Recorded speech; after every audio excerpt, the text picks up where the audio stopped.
그 민주당 얘기 좀 여쭤보겠습니다. 네. 세상에 태어나가지고 한 정치인 특히 대표를 지냈고 지금은 한 나라의 대통령에 대한 공소 취소를 촉구하는 의원 모임을 대대적으로 아예 이름을 딱 이렇게 정해놓고 난 다음에 모임을 결성을 하고 소속 의원 162명 중에 86명이 공식적으로 가입해서 공식 출범을 하는 이런 모임은 제가 태어나서 처음 본 것 같습니다. 내가 다는 큰데 네. 이 모임에 들어오신 분들 중에서 공소 취소가 뭔지 모르고 들어오신 분들 상당히 있다고 봐요. 아, 그건 너무 폄하하시는 거 아닙니까? 분명히 있습니다. 네. 본회의장에 가면요. 네. 예? 네. 어떤 국회의원이 있냐면 자기가 공동 서명한 법안을 부결시키는 아니, 국회의원 그런 사람들은 정말 많습니다. 예, 예. 네, 진짜 많습니다. 자기가 만든 법안인지도 자기가 그러니까 서명한 법안인지도 모릅니다. 이것은 공소 취소가 뭔지도 모르지만 네. 우리 당의 다수가 이 길로 가는구나 하고 그냥 나도 어? 넣어줘. 저기가 거긴가 보다 이러면서 이게 가는 거죠. 메이저다라고 하는 부분에 나도 넣어줘. 저기가 대통령 좋아하는 모임인가 보다. 예, 예, 대통령 그거죠. 힘 있는 모임이다. 이러면서 가는 거죠. 예, 예. 그런 분위기에 편성하는 부분이 현재 우리 정치의 거의 대부분을 차지하고 네. 또 그걸 잘했던 뭐 예를 들면 대통령 단식할 때 이불 덮어주고 단식할 때 김밥 이게 잘라 먹는 게 단식입니다 하고 집에 넣어주고 이런 사람이 득세하는.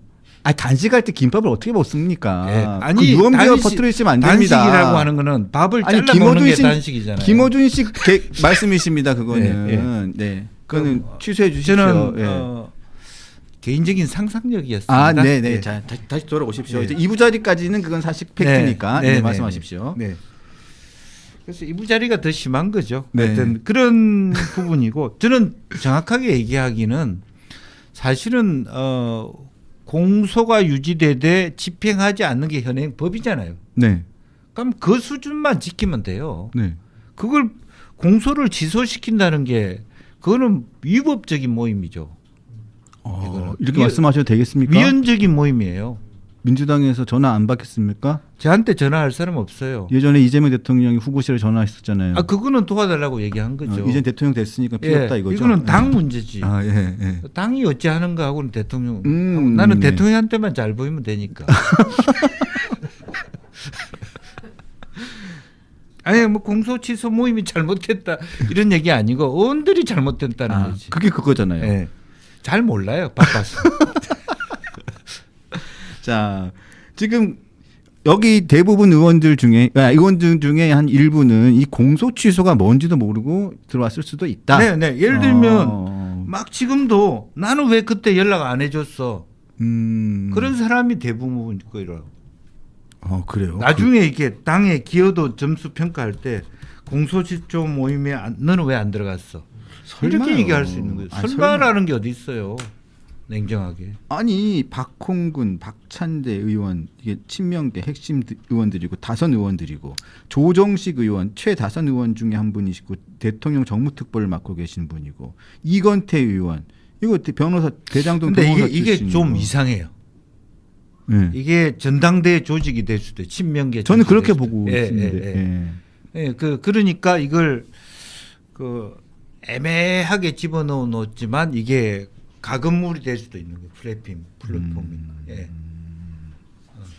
그 친명의 제가 보기에는 친명계 의원들이 아마 예전에 국민의힘도 보면 민들레 모임이라고 네. 있었죠. 장제원 의원이 만들어서 민들레 모임이라는 것도 있어서 그게 네. 사실상 윤 전 대통령의 친위 예. 조직이었잖아요. 그 모임은 그 이름이라도 좋네. 민들레 모임. 예.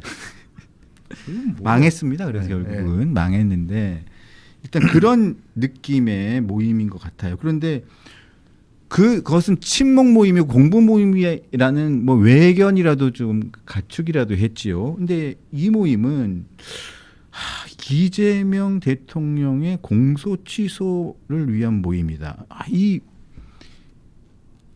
모임 이름이 주는 의미가 있잖아요. 이미지가 있고 이거는 뭔가를 그거는 뭐냐면 법원을 압박하고 검찰을 압박하는 그런 이미지란 말입니다. 그거는 법원용이 아니고 제가 봤을 때 이거는 전당대회용이에요. 오히려 전당대회. 공소 취소라는 얘기를 하면서 확실하게 친명이냐 아니냐를 딱 이 단어로 규정시켜 버리는 거죠. 아니 그러면 친청계는 공소 취소를 원하지 않다는 얘기입니까?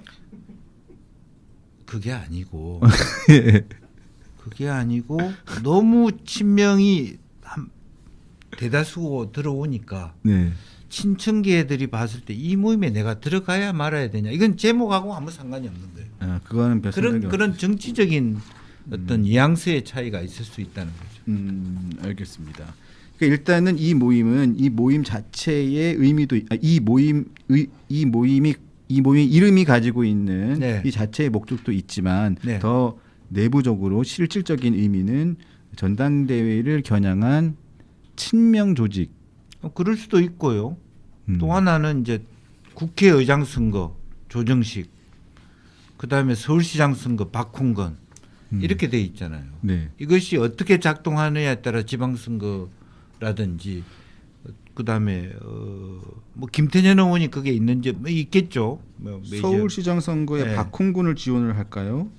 대통령의 마음이 정원호에 있다는 아니 이야기도 지금 있고. 내부에서는 네. 대통령의 마음이 정원호에 있지 않은데 너무 정원호를 띄웠다.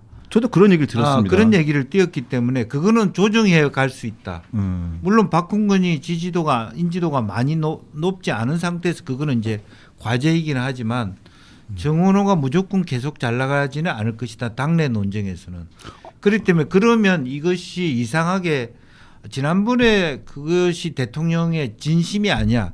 정원호를 택하라는 그냥 정원호 개인이 잘한다는 덕담이었을 뿐이야라고 교정할 수 있는 어떤 플랫폼도 될 수도 있다는 거죠. 그게 그런 용도로 반드시 쓰인다라는 것은 아니지만 경우에 따라서는. 아니 그리고 아까 국회의장 말씀도 하셨는데 국회의장 선거가 어차피 사실 내부에서 의원들 선거로 뽑히는 거잖아요. 네. 자, 이 모임에 보면 조정식 의원이 6선이고 대통령 정무특보로 임명돼 있는데 사실 네. 대통령의 마음이 어느 정도 이쪽에 가 있다는 시그널을 일단 보여준 거잖아요. 네. 근데 또 다른 강력한 경쟁자 중에 한 사람은 누구냐면 박지원 의원이란 말이에요. 네. 그 제가 박지원 의원하고 최근에 한 2번 정도 그냥 간단하게 안부 전화를 하면서 여쭤봤거든요. 네. 아이고 의원님 국회의장 준비 어떻게 잘 하고 계세요? 그랬더니 지금은 당장 뭐 하긴 그렇고 이제 합당이 되고 나면 바로 준비를 해야지 뭐 이러시더라고요. 그러면 박지원 의원은 이 친명이 아니고 친청으로 분류를 해야 되는 건가요? 그거는 모르겠습니다. 그런데 사실은 박지원 의원도 여기 이름 올리지 않았을까요? 이건 확인을 제가 안 해봤습니다. 예. 그래서 뭐 공소 취소 그걸 떠나서 메이저 대대적으로 들어가는데 이름을 대체로 올리려고 하지 않을까. 일부러 꼭 정청래 파다 그렇게 보여질 이유는 없을 것 같은데 어쨌든 네. 그것도 자유롭죠. 뭐 이 부분에 박지원 의원이 이걸 꼭 가지고 그렇게 분류하지는 않을 것 같습니다만은 뭐 그 안에서 자기도 끼어들어서 역할을 하려고 하겠죠. 네. 제가 마지막으로 하나만 더 다수라는. 여쭤볼게요. 네. 오늘 50분까지 가셔야 된다고 하니까. 네. 지금 조국 혁신당 대표하고 그 정청래 민주당 네. 대표하고 합당 추진을 막 하다가 결국은 브레이크가 걸렸습니다. 네. 그리고 난 다음에 그 이후에 또 뭐 강덕구 최고위원이 페이스북에다가 글을 잘못 올려가지고 또 그게 또 논란이 되고 있었죠. 근데 결과적으로 제일 궁금한 것은 저는 조국 대표가 한번 튕길 줄 알았어요. 근데 바로 뭐 수용을 하겠다고 이러면서 뭐 수임기구 뭐 이런 얘기에서 뭐 받아들이겠다 그러면서 지방선거에서 연대 뭐 이런 얘기를 했습니다. 조국 대표가 그러는 이유는 이번 지방선거와 함께 치러지는 보궐선거에서의 본인에 대한 배려를 바라는 걸기 위한 정치적 제스처라고 봐야 됩니까? 어떻게 봐야 됩니까?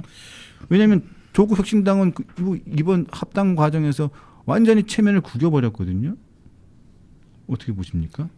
우선은 이제 조국 대표 입장에서는 지금은 때가 아니라고 하더라도 어차피 지방선거 이후라도 그러니까 민주당과 손을 잡을 것이다라고 하는 이제 그런 자기 개인적인 어떤 꿈은 그대로 유지된다 그렇게 봐야 되겠죠. 뭐 그렇기 때문에 또 뭐 미량은 없다라고 얘기하면서 이렇게 후퇴를 하고 있는 거고요. 실제적으로 보면 아마 핵심적으로는 호남 민심이 조국 혁신당에 호락호락하지 않은 것이 이게 생존하기 어렵다라고 느끼는 그런 배경이고 그것이 조국 대표에게 굉장히 좀 유연하게 이것을 받아들일 수밖에 없는 그런 측면이 없잖아 있다라고 봅니다. 어찌됐든 간에 당을 가지고 조국 혁신당이 독자 생존해서 자기가 대권을 간다든지 뭘 한다기가 생각만큼 쉽지 않다라고 하는 측면에서 뭐 이번에 꼭 뭐든 뭐 서울시장을 나오거나 부산시장을 나오거나 이런 차원의 문제라기보다는 어쨌든 대권에 나갈 수 있다라면 정청래 대표하고의 관계는 유지하지 않을까. 그리고 그렇게 무리수를 둬가면서 그 추진하다 보면 조국 혁신당 내부 갈등도 있을 수 있고 또 이런 상태에서 합당을 하고 들어왔을 때도 자기가 폭넓은 활동을 하기는 어렵다. 그렇게 판단하는 거 아닌가 그렇게 보여집니다. 네, 알겠습니다. 자, 뭐 민주당 윤준병 전북도당위원장은 하여튼 SNS에 전북도당은 지선에서 어떤 정당과도 연대하지 않겠다고 선을 딱 그어버렸습니다. 네, 일단 네. 잘 여쭤봐 주십시오, 진짜인지. 네, 아마 그럴 겁니다. 네. 왜냐하면 호남 민심이 상당히 조국 혁신당에서 좀 돌아서는 형태로 가고 있기 때문에 그렇게 얘기하고 있는 것 같습니다. 네, 알겠습니다. 자, 오늘도 감사드리고요. 명절 잘 보내시고요. 네. 명절 잘 보내시고 명절 이후에 다시 뵙도록 하겠습니다. 네, 설 연휴 잘 보내시기 바랍니다. 감사합니다. 네, 지금까지 김영주 의원님과 함께했습니다. 자, 네, 고맙습니다.